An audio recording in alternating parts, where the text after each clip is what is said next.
Aleksandr Lvoviç Qurulyov 1803-cü ildə Moskva şəhərində musiqiçi ailəsində anadan olmuşdur.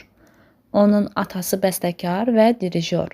Moskva ətrafında Otrado malikanəsində Qraf Orlovun teatrında orkestra rəhbərlik edirdi.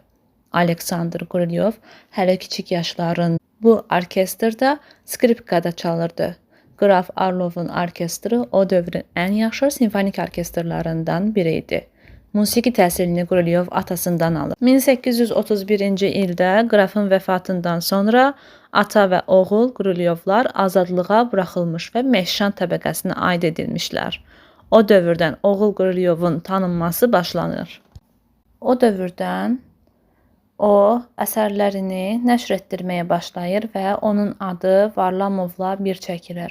Varlamovla dostluğu yaradıcılığının inkişafına böyük təsir göstərir. Varlamovun romansları onun üçün nümunəyə çevrilir.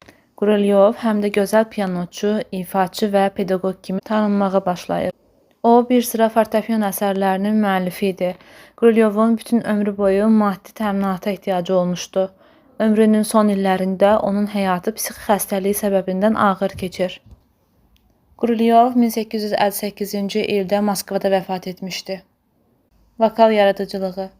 Bəstəkar irsinin ən yaxşı və dəyərli hissəsi rus mahnıları və orijinal rus xalq mahnılarının işləmələridir. 47 seçilmiş rus xalq mahnıları məcmuəsi rus musiqi tarixinə 30-40-cı illərin xalq məişət mahnı mədəniyyətinin gözəl abidəsi kimi daxil olmuşdu. Bəstəkar bu məcmuədə şəhər məişətinin ən populyar, sevimli mahnılarını birləşdirərək onların geniş, raznoçin, demokratik mühitdə səsləndiyi kimi rus xalq müğənnilərinin və qaraçıların oxuduğu kimi verir. Qurulyovun topladığı bir çox mahnılar hələ 18-ci əsrin ilk mahnı məcmuələrindən idi. Lakin Qurulyovun işləmələrində rus xalq mahnısı sanki məişət romansına qovuşur. O, böyük ehtirasllıq çaları, romantik detalı, bəzən kəskin dramatizmi əldə etmişdi.